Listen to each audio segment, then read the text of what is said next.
સુરતની કિરણ હોસ્પિટલ સામે એક નવજાત બાળકના મોતને લઈ પરિવારજનોએ બેદરકારીના આક્ષેપો કર્યા હતા। સુરતની હોસ્પિટલો સામે બેદરકારીના વારંવાર આક્ષેપો થતા હોય છે, ત્યારે સુરતની કિરણ હોસ્પિટલ સામે આક્ષેપો કરાયા છે, જેમાં ડિલિવરી સમયે નવજાત બાળકને સારવાર નહીં મળતા મૃત્યુ થતા પરિવારજનોનો હોસ્પિટલના ડોક્ટરો પર બેદરકારીનો આક્ષેપ કર્યો છે।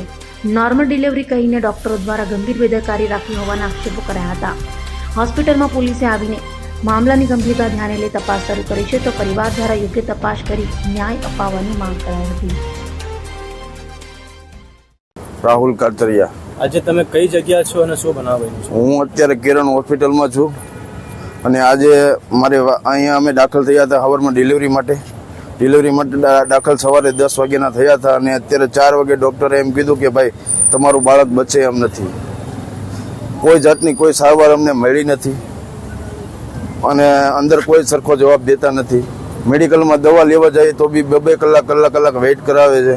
એ લોકો અંદર ગેમ રમે છે, બધું રમે છે, પણ કોઈ સામે જવાબ દેતું નથી। જેને પૂછીએ એ ઊંધા જવાબ આપે છે અને ડૉક્ટર તો ધ્યાન જ નથી આપતા। અહીંના ડૉક્ટર ધ્યાન જ નથી દેતા।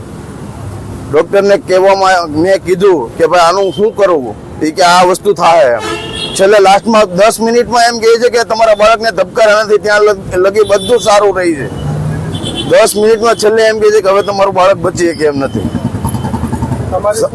મારી માંગ એ જ છે કે ડૉક્ટર રૂચ શાહ અને કિરણ હોસ્પિટલમાં કોઈ આવે ને ડૉક્ટર રૂચ શાહનું લાયસન્સ કેન્સલ થાય। મારી એ જ માંગ છે। અમને ન્યાય એ જ જોઈએ છે।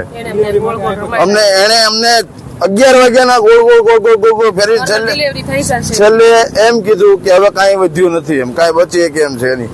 સવારે અમને 10 વાગે એમ કીધું હતું કે નોર્મલ ડિલિવરી થશે।